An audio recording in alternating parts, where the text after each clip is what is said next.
All right, we're going to recap like we've done every week just to get a sense of what we're reading in Daniel. When was Daniel written? Or what's the context, I guess? What's happening in Daniel? During the captivity. The Israelites are captive in the nation of Babylon, and Daniel is taken captive. How old was Daniel when he was taken captive? Teenager. A teenager, maybe, right? And he's taken by King Nebuchadnezzar, who makes him his own not court jester, but court official, right? He teaches him the ways of the Babylonians, his gods, his everything. But Daniel, does he become a polytheist like all the other Babylonians? No, he remains true to the one true God. And we see over and over, did God reward him for his faith? Absolutely, protecting him from all the threats of Nebuchadnezzar. And last week we talked about the threats of Belshazzar. So Nebuchadnezzar dies, and what happens? Some couple kings come after him, and eventually we hear of a guy named, how do I pronounce it? Nabonidus. Nabonidus, who worships a different god than Nebuchadnezzar worshipped, and so he puts himself into exile, and he lets his son be king, and his name was Belshazzar. And this is the story of the writing on the wall. Belshazzar, was he a good king? No, he's a bad king. Nebuchadnezzar at least learned some lessons from Daniel. What did Nebuchadnezzar learn about God? He's powerful, and you should listen to him when he speaks. Did Belshazzar retain those lessons from Nebuchadnezzar? Not at all. How do we know that, Eddie? What was Belshazzar doing in chapter 5? Worshiping other. He was worshiping other gods. How was he doing that, though? What was he doing? Do you remember? Using the cups from...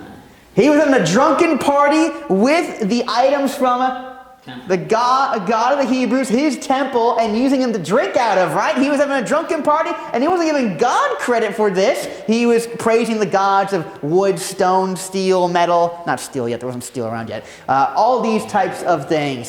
Belshazzar did not learn at all. And then what happens? God is about to exact judgment. That night when the party is going on, what else is happening in that city? It's being invaded by who? The Medes and the Persians. That night when Belshazzar is having a drunken party, the Persians are at the front door of the city, burning through the town while he's having a good fun time. And then God says, I'm going to exact judgment. And he tells Belshazzar this. How does he tell it? Through a writing on the wall. When Belshazzar sees this writing on the wall, he's all cool with it, right? How does he react, Linda? I mentioned it's almost like a cartoon, right? His knees start to knock together. He's so afraid. And interesting enough, who does he call first to interpret the writing on the wall? Not Daniel, but his own wise men. He doesn't want to hear about Daniel who worships the God of the Hebrews. He's rejected that God that Nebuchadnezzar seemed to like. But of course, as always, to the wise men, were they that wise? Could they interpret the writing? No. And so Belshazzar, in desperation, calls Daniel.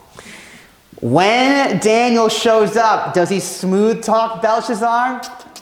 Love you, king. Oh, king, live forever. No. Why? He knew it was coming. That very night, Belshazzar, he was about to die. So he doesn't have to sweet talk the king. It's over for him. But he still interprets it anyway. Does anyone remember what the writing on the wall said? It's a tough one. Tough to remember. Okay, Mina. Tekel. Parse or parson, right? There are 3 different measurements. A mina is 60 shekels. A shekel is one shekel, right? And a parse is a half mina, which would be 30 shekels. Half of 60 is 30, right? And we kind of went through this. I'm not going to go into detail what it all means, right? But the wordplay here, it goes like this. The message with mina, it means, where is it? I got it right here. God has counted your kingdom and paid it out.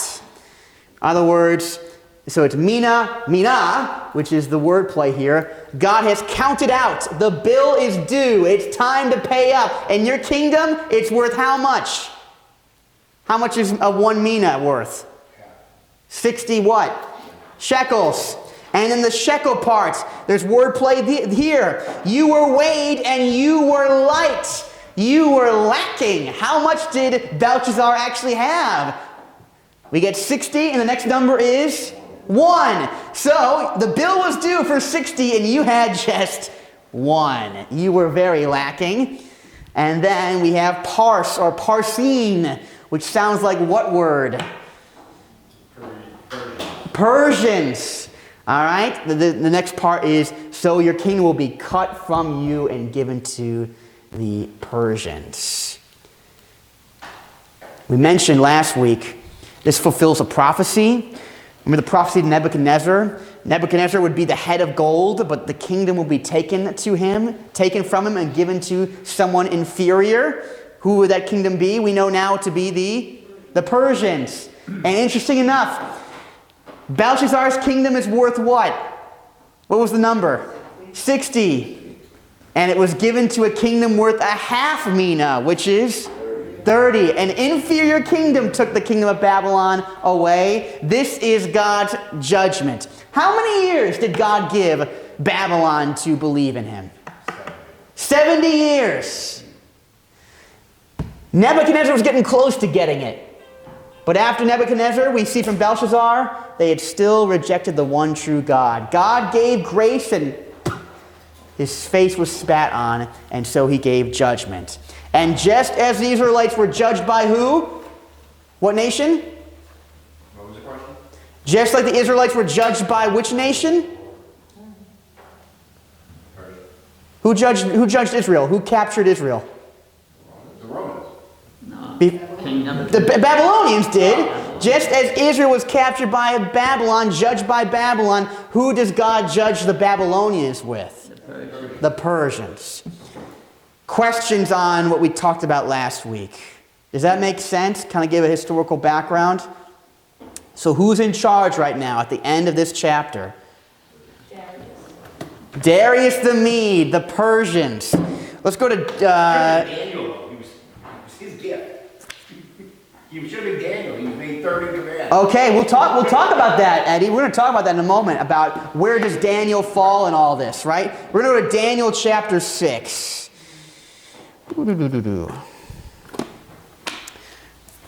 We spent a little bit of time at the very end talking about Darius the Mede. At the last verse of chapter 5, it says, and Darius the Mede received the kingdom, being about 62 years old. What do you think Daniel's getting at when he says the word received? Given. He was given the kingdom. By who? God. Who? God gave Darius the Mede the kingdom. Even though Darius the Mede is the one that storms the city, it was God in control the whole time. Indeed, God used Persia to punish Babylon. It wasn't Persia just so great on their own. Now, who is Darius the Mede? We talked about this last week. Who might it be? King Cyrus, the king of the Persians. Do we know why that might be significant? What do we know about King Cyrus in the scope of the Bible? Well, he was a Mede and he changed his name. Okay, he changed his name. Darius the Mede changed his name when he became king to King Cyrus. What do we know about King Cyrus? Let's go to He's the one that told him to go back. Oh, I think you're onto something, Frank. Let's go to the book of Ezra real quick. Ezra, it's back right after the book of 2 Chronicles. It's before Daniel.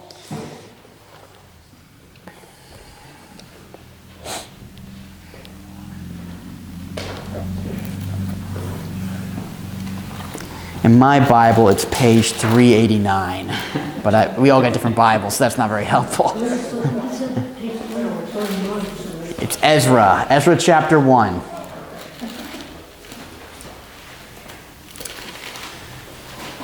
All right, so Ezra's about to give us the history of what happens after the Babylonian captivity. How do the Israelites get out of Babylon?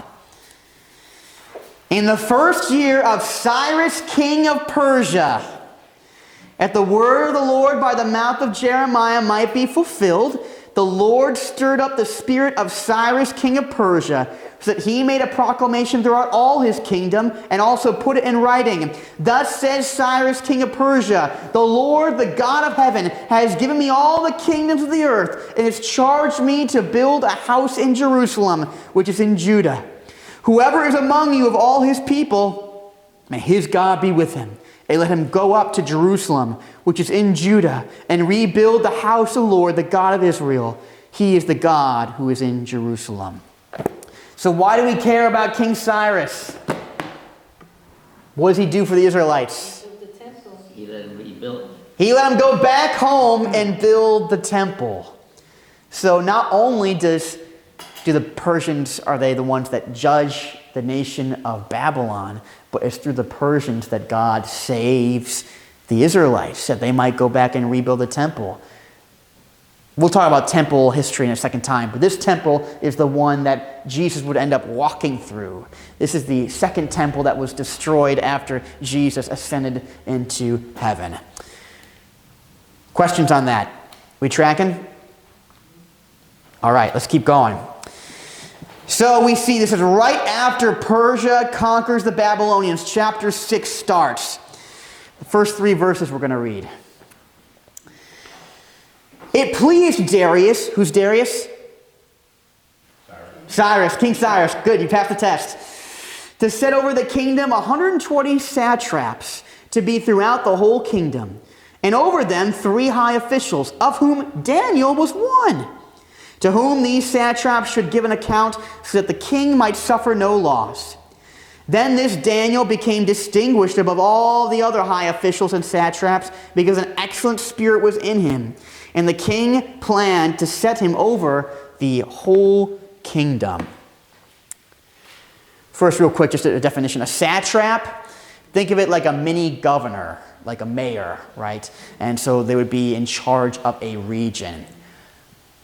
Imagine you're a conqueror, and you run through the city, and you conquer a whole nation, and you just burn it all to rubble, you kill everyone? That's not a great way to build an empire. No, once you conquer a nation, what's next for an emperor or for a ruler? Rebuild it. You got to rebuild it. Who do you need to rebuild it? People. You need people in charge to help run this thing, because you're an emperor of so much land, and to build an empire, you got to get some money. And you leave some people alive with their farms and their businesses, and what do you do with them? You tax them. So you got to have someone to collect taxes, right? And so here's what Cyrus is doing. He puts 120 mini mayors all over the place to help rule and reign over his newfound land. And who is one of them? Actually, not one of them, but one of the upper class of ones, 3 in charge of the 120. It's Daniel. And Eddie, did Cyrus like Daniel? No. No? What does he say in verse 3? What was Cyrus's 50 chance of being right. What was Cyrus's plan for Daniel? To become distinguished above all. More than that, to put him in what authority over what? Second in command. Second in command, yes, but first in command over what? The whole kingdom. The whole kingdom of Babylon. So Daniel is about to go from third in command to first in command in Babylon. Did Cyrus like Daniel? Probably. He probably trusted Daniel a whole lot. How old is Daniel about this time? 60, maybe a little bit older than that. Because remember, he was a teenager when he first got into Babylon. How many years go by when Persia comes in? Remember I said, how long did God give Babylon? 70 years. So you're a teenager plus 70 years. How old is Daniel maybe? 80s, maybe even almost 90 years old at this point. Daniel's an old man. He's got a lot of wisdom, but why is he always so distinguished? Who does Daniel give credit to? God gave him this ability and wisdom. Questions on that? That's what's going on here with Cyrus and the 120 satraps. All right, verse 4. Then the high officials and the satraps sought to find a ground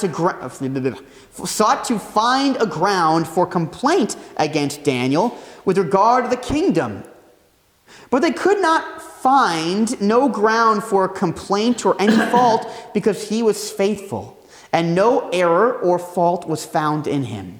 Then these men said, "We shall not find any ground for complaint against this Daniel unless we find it in connection with the law of his God." All right. Does this story sound familiar than any other story in Daniel?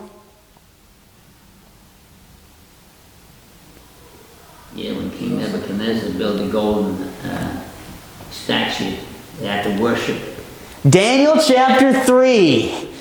Shadrach, Meshach, and Abednego. King Nebuchadnezzar builds the huge statue, and Shadrach, Meshach, and Abednego, 3 foreigners, are in charge of a region of Babylon. And what happens to the people that work with Shadrach, Meshach, and Abednego, or work under them? Jealous. They get jealous, and they try to destroy these 3. What happens here? All over again. The other governors don't love that there's a foreigner in charge, an exile from Judah, we're going to hear the satraps call him. And so what happens? They get jealous, and they try to find a way to destroy him. Go find some dirt on Daniel. Could they? No. Why couldn't they? Man of God. Man of God. He wasn't some corrupt politician. No, he actually stood by what he said. He truly believed God, and they couldn't find anything. The only thing they had was what? What was their only tactic?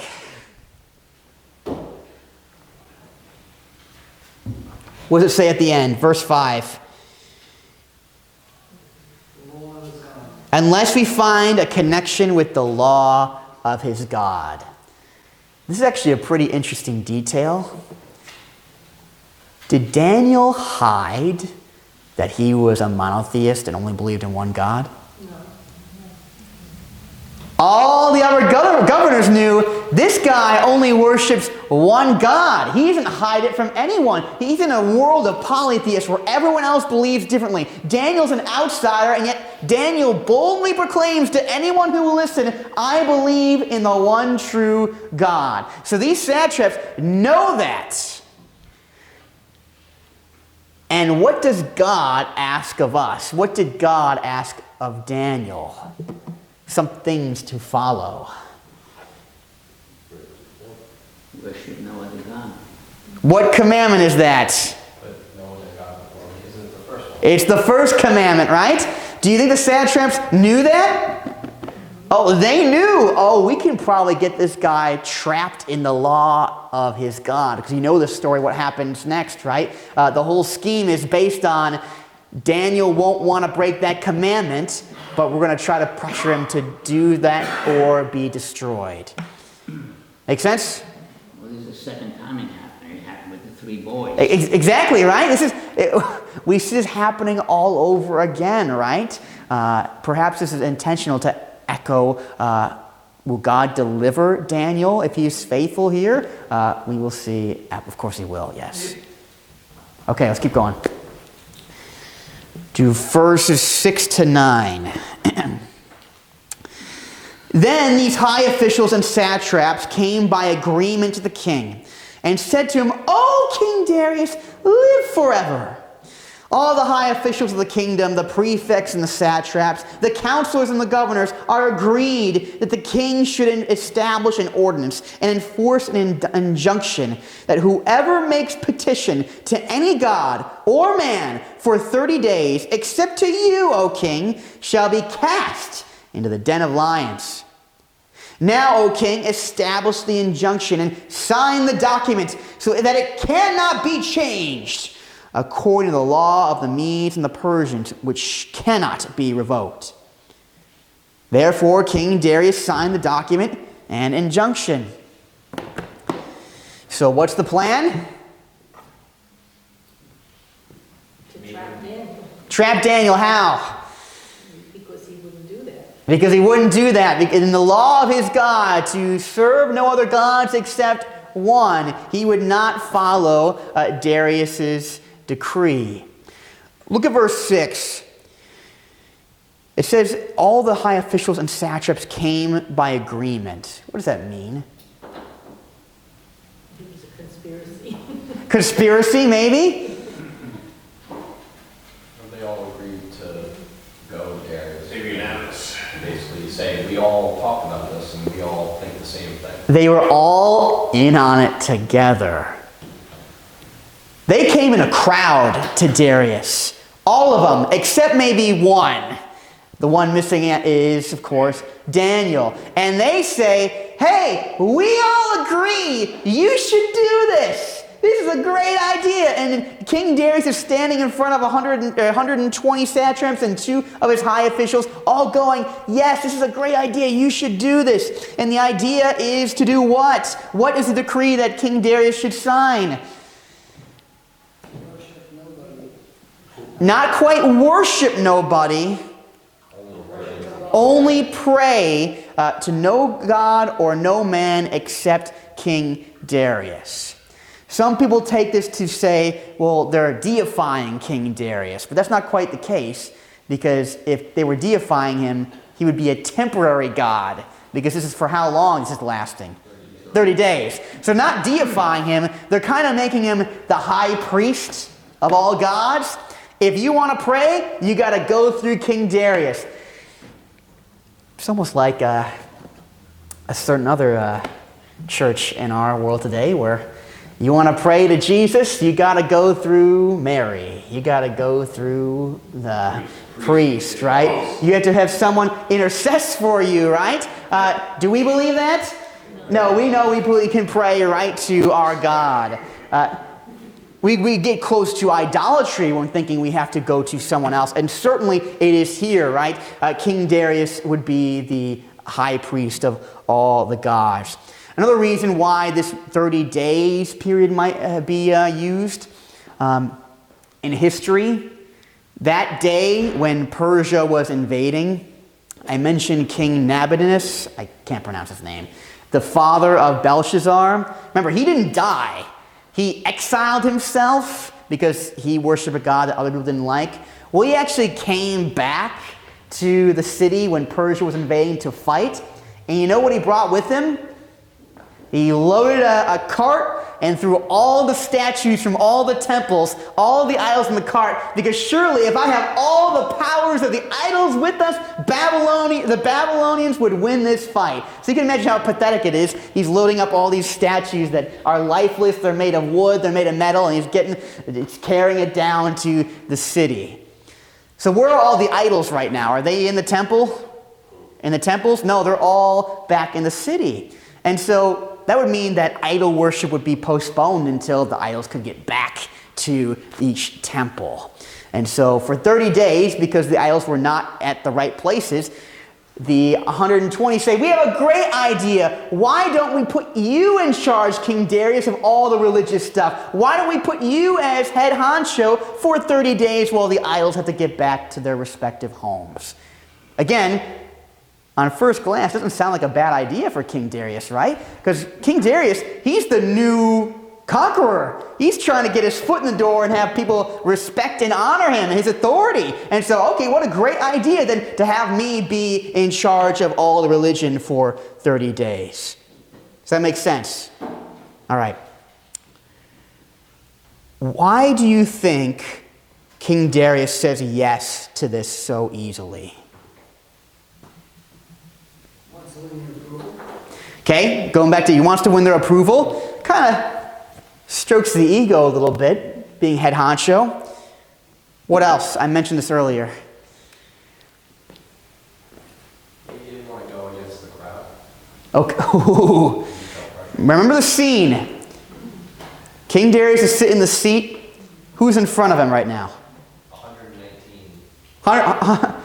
Yeah, 122, because you get 120 plus 2, right? 122 governors who are saying, we disagree with each other? No, they agree. They all agree. This is a great idea, King Darius. Look at us. Everyone's here. We all agree with this.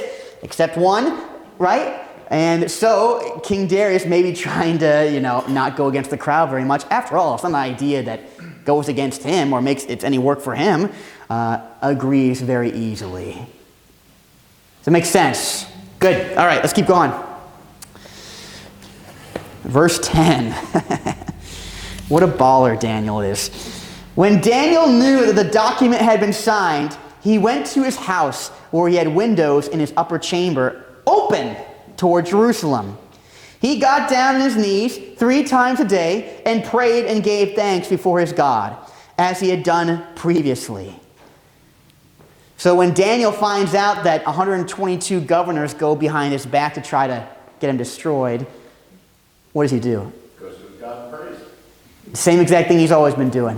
In fact, there's a detail here that's very interesting. He's in his house. At the windows. At the windows, and are the windows closed? They're wide open. What a baller. He doesn't care at all. Unlike Belshazzar, and more like Nebuchadnezzar, Daniel's learned some things over his years of life. He knows that when he relies on God, what happens? He's protected. So no powers of man can go against him. And so he leaves the windows wide open and shows no fear. He will obey God rather than man. While we're here, do we know why he prays facing Jerusalem? Interesting detail. The temple, because the temple. Okay, the temple's there. Do we know why? Where that comes from?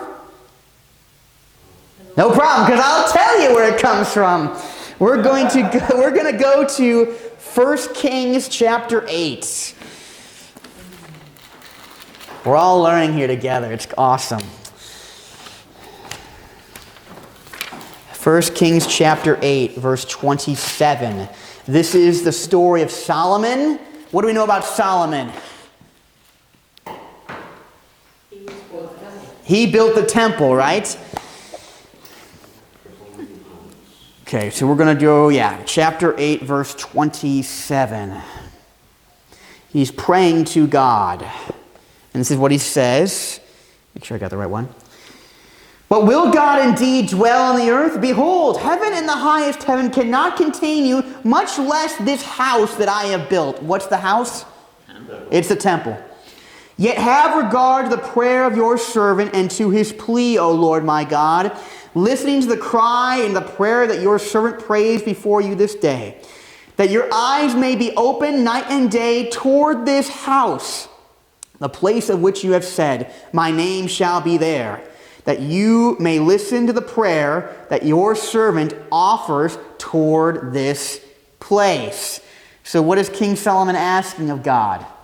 Stay in the church house. Okay, stay in the house, and what else?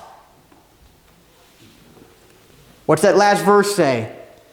That your eyes may be open night and day towards this house, the place of which you have said, my name shall be there, that you may listen to the prayer that your servant offers toward this place. What is Solomon asking God? Be there 24/7. Be there 24/7, and what else? Hear the prayers. Hear the prayers directed where? Towards the temple. So maybe that's why the Israelites would pray towards the temple, because God actually responds to King Solomon's request. Let's flip ahead to 2 Chronicles. 2 Chronicles chapter 7. Here's what God says to that ask. It's chapter 7, verse 12.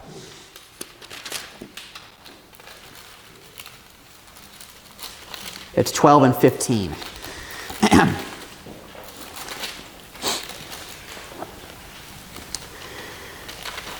Then the Lord appeared to Solomon in the night and said to him, I have heard your prayer and have chosen this place for myself as a house of sacrifice. And then skip ahead to verse 15. Now my eyes will be open and my ears attentive to the prayer that is made in this place. So does God say yes? Yes! So this is why the Israelites would pray towards the temple, because God promised to listen. This is not because of just some tradition. When Daniel prays to the temple, he's counting that God will actually fulfill his promise. And God promised that when people pray to this temple, I will listen to them, because I will be there 24/7. Make sense? All right, that's why Daniel is praying to the temple, of course, with the windows open. Bill? Isn't that considered the Holy of Holies? The place where the ark was? Where Yes. God was? What does holy mean, Bill? Do you know what holy means? You know what the word holy means? What do you mean when you say holy of holies? No, that's where they had the I agree. I agree with you, Bill. Oh. But what does it mean to be the holy of holies? well, that's where God was. Okay. Only a few could get in there and say, Holy, the word holy, it actually means set apart. It's set apart for God. It is special in this way. So it is the holy of holy places. It is the most holy place because it is where God dwells. Good. All right. Let's keep going. Let's go back to Daniel. We're going to keep reading. Back to Daniel chapter 6. I'll stop jumping around so much. Sorry. I got that habit. I got to find it. Why am I lost again? There we are. All right. We're going to do verse 11 and 15. 11 to 15. Then these men came by agreement and found Daniel making petition and plea before his God. Then they came near and said before the king concerning the injunction, O king, did you not sign an injunction that anyone who makes petition to any god or man within 30 days except to you, O king, shall be cast into the den of lions? The king answered and said, the thing stands fast, according to the law of the Medes and Persians, which cannot be revoked. Then they answered and said before the king, Daniel, who is one of the exiles from Judah, pays no attention to you, O king, or the injunction you have signed, but makes his petition 3 times a day.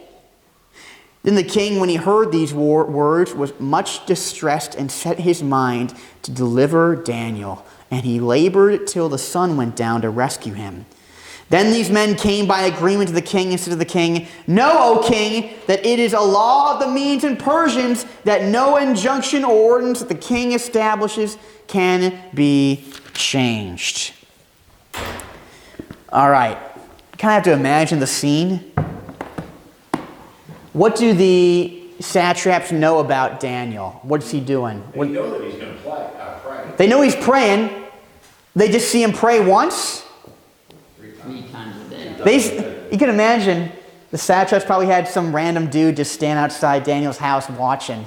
And Well, just... that's what I mean by agreement. They knew it was going to happen. Oh yeah. But again, the satraps all came together. They were united in this plan. So they might have all been standing outside the window watching. Sure, okay, they might have more people just stand out there watching, and they said they know he was doing it 3 times a day. So they were there the whole day waiting to see if Daniel was going to pray. And I kind of want to think that Daniel, with the windows open, looked down and saw the same people looking up at him and just said, you know what? I love you, Lord, right in front of all of them. He didn't care because he knew God would protect him. Okay, the satraps now know he's praying 3 times a day. He's acting in defiance to the decree of Cyrus, to Darius. And they go and tattle on him. Now, does Cyrus like Daniel? Yes. A lot. I got to write this down. That's right, you did. Why would Cyrus like Daniel? He's honest? He's honest. Is he lazy? No, he's very capable. In fact, early on, what did Cyrus do for Daniel but put him in the top 3 of the governors of the kingdom? It'd be kind of sad to lose someone like that. But certainly there might be some even more connection where he just liked him as a person. And so what does Cyrus try to do?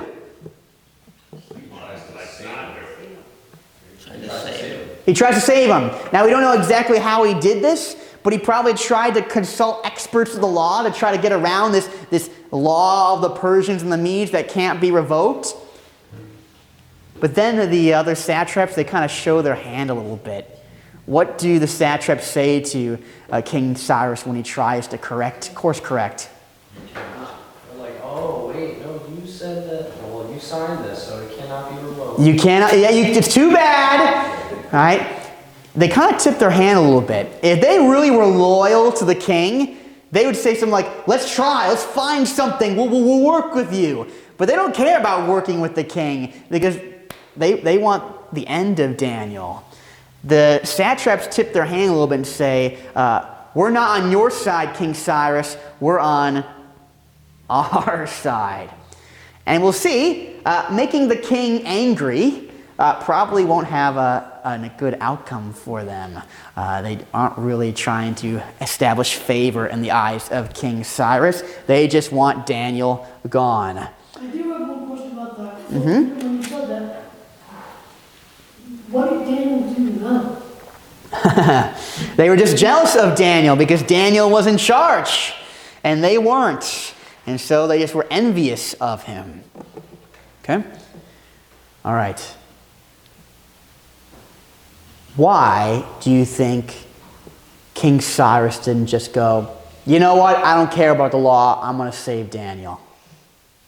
He knows it was a setup. He knows it was a setup, so why does he play their game?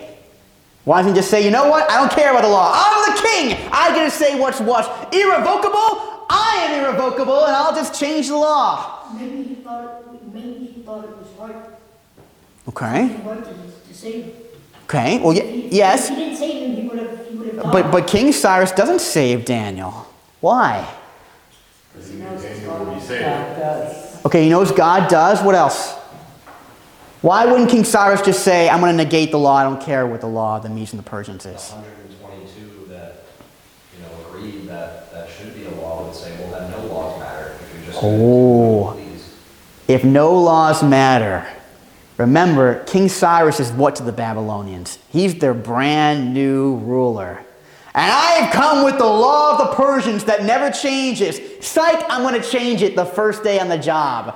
That kind of undermines his whole authority, right? It makes him look like a very, very weak king. And so this pressure of the satraps, he's kind of trapped between a rock and a hard place. He can't go back on his word, else he would undermine his own authority. Good, Rich. Good job. Questions? Anything on that? All right. Verse 16. Then the king commanded, and Daniel was brought and cast into the den of lions. The king declared to God, may your God, whom you serve continually, deliver you. And a stone was brought and laid on the mouth of the den, and the king sealed it with his own signet and with the signet of the Lord's, that nothing might be changed concerning Daniel. Then the king went to his palace and spent the night fasting. No diversions were brought to him, and sleep fled from him. All right, so what happens here? He knows he made a mistake. He knows he made a mistake. How do you know that, Eddie? Couldn't sleep, couldn't eat. Got a guilty conscience, maybe? He didn't have any court gestures come entertain him. He didn't eat anything. He didn't drink anything. He couldn't sleep at all. What does King Cyrus say to Daniel? He says, may the God you continue to believe in deliver you. Yes. What do you think that says about Cyrus' respect for Daniel? He really does care about him. He really does. Cyrus is not put off that Daniel is a monotheist, which, again, to us sounds completely normal, but he's in a world of all polytheists. You're a weird person if you don't believe in multiple gods. But Daniel stands out as an outsider, and yet King Cyrus respects and loves Daniel so much that he's willing to say, let your God save you. I'm not weird about, I want you alive at the end of this judgment. Then, what happens? Something with a signet. What's a signet? Like a ring, right? It's a seal. Kind of like today, when we do business, we sign documents, contracts, we sign things. Well, back in those days, it would be like a signet ring would be the sign of a contract. Basically, what King Cyrus is doing here with the other officials is basically saying the deed is done. The judgment on Daniel has been exacted. What was the judgment to if you disobey the decree? Do you remember? With a specific judgment? You were cast in the lion's den. It has been done. I've signed off on it. And the stone is shut. This actually, the reason behind this might kind of be done in kind of a very far-fetched way to maybe help Daniel out. Why do you think the stone was put over the cave, the den? Okay, lions couldn't see him maybe, it'd be dark. So we couldn't get out. Okay, he couldn't get out, but also people couldn't get in. What would happen? I mean, being thrown to lions doesn't guarantee you're going to die. What would happen if the lions weren't hungry one day and Daniel's thrown in and Daniel lives, but the cave is open, and who wants Daniel dead? The lions would get us. The governors. What happens if the governors walk right in and finish the job? King Cyrus is trying to prevent that maybe by rolling the stone over the grave, because we know, is King Cyrus on Daniel's side? Yes, he is. So he's trying to do whatever he can. Now, this is cool. In the next verse... It's almost like with fire. Yeah, it's almost like with fire, yes. And then the stone to keep Christ. Oh, now we're making Christological connections here. I like where your brain's at, Frank. Yes. Does this story remind us of anything else? In the New Testament, maybe the rolling of the stone over Jesus' grave, which of course did not keep Jesus in, and of course the stone is not going to keep Daniel in either by the power of God. Does King Cyrus still have hope for Daniel? Yeah. He does, and we can see why in verse 19. Then at the break of day the king arose and went in haste to the den of lions. If you're pretty confident that Daniel isn't coming out again, would you be there at the break of dawn? If you thought there's no chance Daniel's going to live. Oh, I think so. He had a chance. If he had a chance, you would be there. And that's exactly what Cyrus is thinking. Maybe there's a chance Daniel's God will actually save him. And so after a sleepless night, he runs to the den at the break of dawn. And then, this is really cool, verse 20. And he came near to the den where Daniel was. He cried out, how? In an anguished voice. He's crying out. Cyrus really likes this guy. The king declared to Daniel, O Daniel, servant of the living God, has your God, whom you serve continually, been able to deliver you from the lions? So what does Cyrus now say about the God of the Hebrews? He's living. Why would that be significant, Eddie? What does it mean when we say the living God? Okay, the one true God. But specifically, what is important about the adjective living? That's Not just an idol. It's real. What do we see all over the place in Daniel? Idols of stone, of wood, statues in a cart that just stare into space and don't do anything. What does Cyrus confess about Daniel's God? He's alive. He does stuff. He says things. He speaks. He is powerful. I don't understand that. Yikes. Didn't they say there was three gods? God the Father, God the Son, and God the Holy Spirit. Oh, we'll talk about that another time, Rachel. That's the talk about the triune God. Still one God, though. Three persons, okay? All right, so Cyrus calls the God of the Hebrews the living God. There is no other place in the entire Old Testament where a Gentile, a non-Israelite, calls God the living God. It's the only place. Why would that be significant? Especially with what we know already in Daniel with King Nebuchadnezzar. What did King Nebuchadnezzar write at the end of chapter 4? Do you remember? People were here? He writes a letter. To who?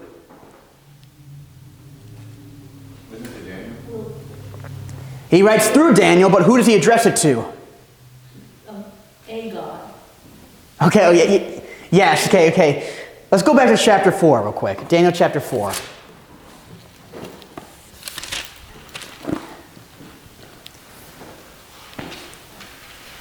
Chapter 4 is after Daniel, and this is the story of Daniel interpreting the second dream of King Nebuchadnezzar. Already King Nebuchadnezzar has seen the fiery furnace, and he has seen Daniel read his mind.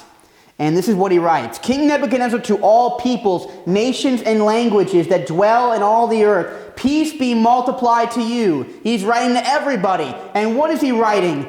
It has seemed good to me to show the signs and wonders that the Most High God has done for me. How great are his signs, how mighty his wonders. His kingdom is an everlasting kingdom, and his dominion endures from generation to generation. I mentioned this a few weeks ago. These words are written by who? These are King Nebuchadnezzar's words. We know this because verse 4 says, I, Nebuchadnezzar. This is a letter written by a pagan Gentile king in our Bible. What does it say about how God can speak? Who can God speak through? Anybody.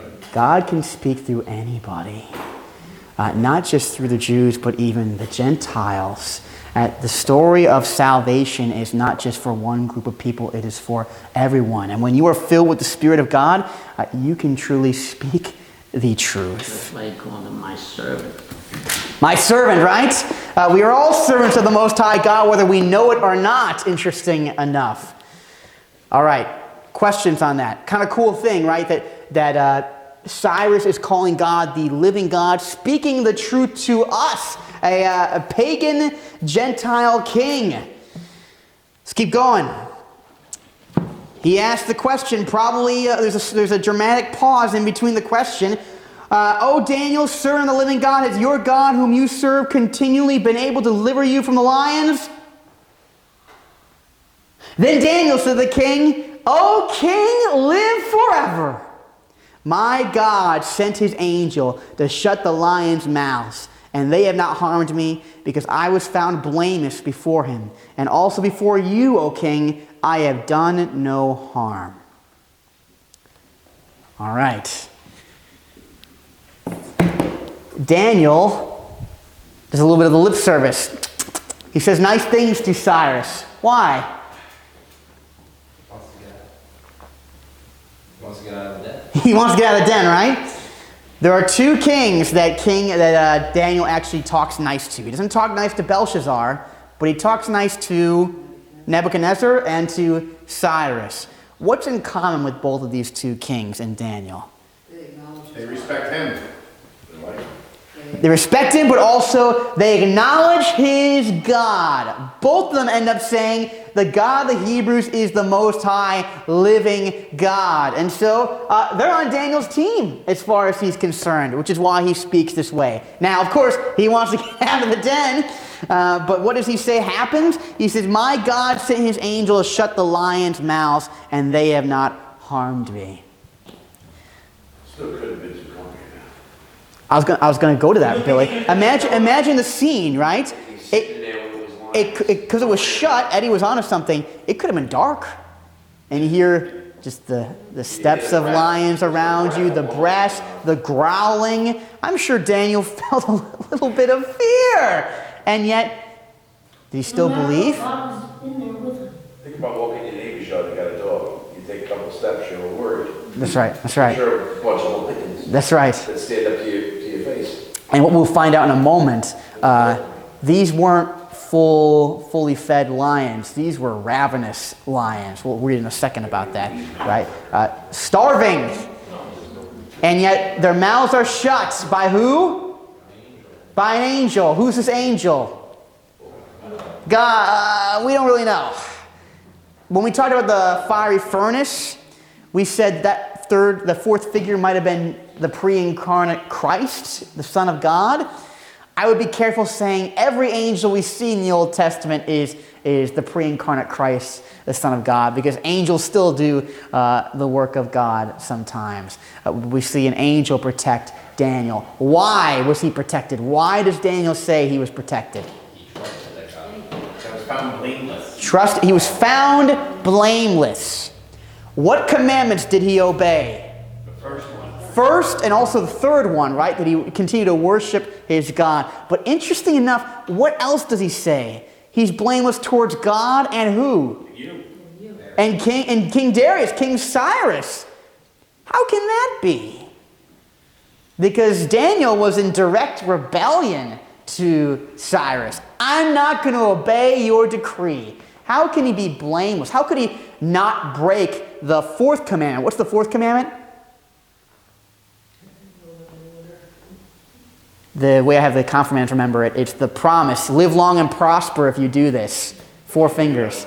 The promise comes in the fourth commandment, which is honor thy father and mother, which in the catechism we know not just to be mom and dad, but anyone put in authority over us. So did the satraps pit one command over the other? You can either obey the first commandment or you can obey the fourth commandment. You can follow God or you can follow Cyrus. You can't do both. Did Daniel break the fourth commandment here? No. Maybe Daniel was still honoring King Cyrus. How could he be honoring King Cyrus? By not breaking off his faith in the one true God. What does King Cyrus need to know? He was a part of this. Okay, part of it, but also? Does he really believe in his God? Does he believe in God? Are there benefits to believing in this one true God? Massive benefits. Does Daniel want Cyrus to believe in the one true God? Is he going to make a good confession of faith to Cyrus if he shuts up for 30 days and doesn't pray or hides his faith? No, but instead I would make the argument that Daniel is indeed honoring Cyrus by showing him the God that he worships, the one true God in whom Cyrus could receive much salvation. Daniel is pointing to God as Cyrus's salvation. I am rebelling against you for your benefit. Daniel has Cyrus's benefit in mind, and so that's why Daniel says, I am at no fault against you. I have not harmed you, because by doing this, I have pointed you to the God who saves. That makes sense? Okay. Keep going. Because I just thought about this, and it's weird. I thought that if Cyrus didn't have someone like David in his life, he wouldn't have known about Jesus. That's right, but God worked through Daniel to witness to Cyrus, right? Good. All right, verse 24. Well, actually, we'll read the rest of the section. We're almost done. And the king commanded, and those men who had maliciously accused Daniel were brought and cast to the den of lions, they, their children, and their wives. And before they reached the bottom of the den, the lions overpowered them and broke all their bones in pieces. Real quick, why is that detail significant? What does that tell us about the lions? Oh, they were hungry. They were hungry. It's not, Daniel wasn't saved because, the lions weren't hungry that night. Daniel was saved because of God and God alone. What did the white children have to do? We're going to talk about that in a second, right? Because most people don't pay attention to that detail. They pay attention to the detail of what? It wasn't just the governors. It was also their families. Let's stop there. Let's just talk about that detail because we're hung up on it. Let's start with this. It was actually common practice in the ancient world that if there was a false accuser, I accuse you, Rich, of murdering someone, and it's a false accusation, if I was found to be a false witness, what would my punishment be? Yeah. The same punishment that if I had murdered someone, right? I wanted him to get thrown, I wanted him to die, well, I falsely accused, and now I'm going to die. So, Daniel is accused, and he's thrown in the den of lions. The false witnesses, what's then their punishment? And how so? Den of lions, the same exact thing. In fact, in Scripture, we actually hear this same thing said. If you want to go real quickly to Deuteronomy, 5th book in the Bible, Deuteronomy chapter 19. You're laughing. You're laughing at me. It's all right. I know. When he mentioned the children, the same thing happened in the wilderness. The same thing happened in the wilderness. In the wild? About the children. When they went through the wilderness, the Israelites, when they came out of Egypt. Yes. The family and their children died. Okay. If I yes. remember correct. Yes. But we'll find real quick, is that God's will or not? But real quick, let's start with, we're going to go back to the idea of if you're a false accuser, the same punishment is for you. Deuteronomy chapter 19, verse 16. This is what God says. If a malicious witness arises to accuse a person of wrongdoing, then both parties to the dispute shall appear before the Lord, before the priests and the judges who are in the office in those days. The judges shall inquire diligently, and if the witness is a false witness and has accused his brother falsely, then you shall do to him as he had meant to do to his brother. Okay, so even in the scriptures we see that being confirmed. But is it God's will that not just what's the word I'm looking for? Accuser or the sinner be thrown to death, the whole family should be. Is that God's will? Well, let's go to, where I got it here. Deuteronomy chapter 24. So a page later, 24 verse 16.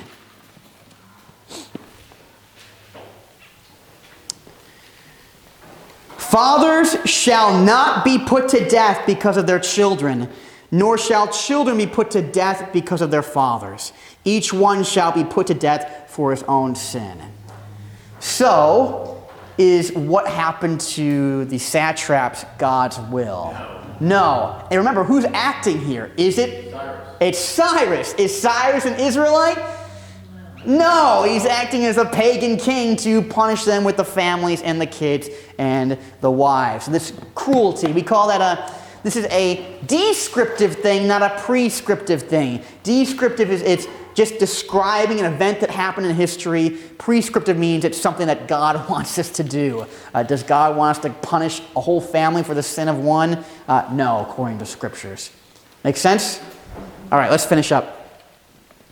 You got me on a tangent. Good stuff. Verse 25. Then King Darius wrote to all the peoples, nations, and languages that dwell in all the earth. Oh, this sounds familiar. Who else wrote a letter? Nebuchadnezzar did. But now Cyrus is writing a letter to who? Everybody. Peace be multiplied to you. I make a decree that in all my royal dominion people are to tremble and fear before the God of Daniel, for he is a living God, enduring forever. His kingdom shall never be destroyed, and his dominion shall be to the end. He delivers and rescues. He works signs and wonders in heaven and on earth. He who has saved Daniel from the power of the lions. So this Daniel prospered during the reign of Darius, and we would say not and, but that is the reign of Cyrus the Persian. We mentioned that last week. We talked about the word and here. Probably is better translated to that is, as in Darius and Cyrus are the same person. That's the second person I mentioned. Right? There is one in the Old Testament, Cyrus. So he writes living God here. That's Cyrus talking. The same person. So that gives a good point. He says it twice. Same guy. Twice. Same guy. That maybe. Sorry, if I said he only not happened once, but it's one guy who says it, and it's a Gentile. What does Cyrus confess about God? He's real. He's real. He saves. He saves. He's living. He's living. He listens. What else? His dominion shall not. He is everlasting. Very, I know. Rich is like from the top. Rich is like Kareem. That's right. Kobe over here. Yes. Very similar confession to King Nebuchadnezzar after he comes to some sort of faith. But what's different about King Nebuchadnezzar, what he wants of the people, and what Cyrus wants of the people? Do you remember what King Nebuchadnezzar said after he saw Shadrach, Meshach, and Abednego come out of the fiery furnace? What does he command the people to do? Let no one say anything bad about the God of Shadrach, Meshach, and Abednego. But what does Cyrus say for the people to do? Fear him. Fear him! Woo! Maybe worship the God of Daniel. We see a very different kind of faith here. Not just respect, but fear and tremble before God, knowing that he is what? He is all-powerful. But we know but for those who serve and believe, that power, it's for us. It protects us as Daniel was protected from the lions in the lion's I den. think Daniel should have protected the wives and the children. He just did a great thing, you know? I don't know, Eddie. The city died just as he got that bone broken. Yeah, every bone in the body was broken. Yeah, that's right, that's right. You can just kind of like do one of these. Yes. All right. This is actually the end of the narrative portion of Daniel. This is kind of the end of the history of Daniel. We know in history that Daniel at least lived to the 3rd year of Cyrus. Again, he's how old? 85, 90 years old. He lived maybe 2 or 3 years after this before he died. In the next chapters, we hear about all the visions he sees of the future during this time. I feel like that's going to be a cool one. Oh, it'll be a lot of cool stuff. Do we know if Daniel ever received being the highest in the kingdom of Babylon? Do we know about that? Does it say here? We heard in verse 4, I think it was, that Cyrus wanted to put him head honcho over the kingdom of Babylon. Do we know if that actually happened? We don't know if that actually happened. We don't know if maybe Daniel said, I'm just going to retire. I'm done with all this work. But what do we do know?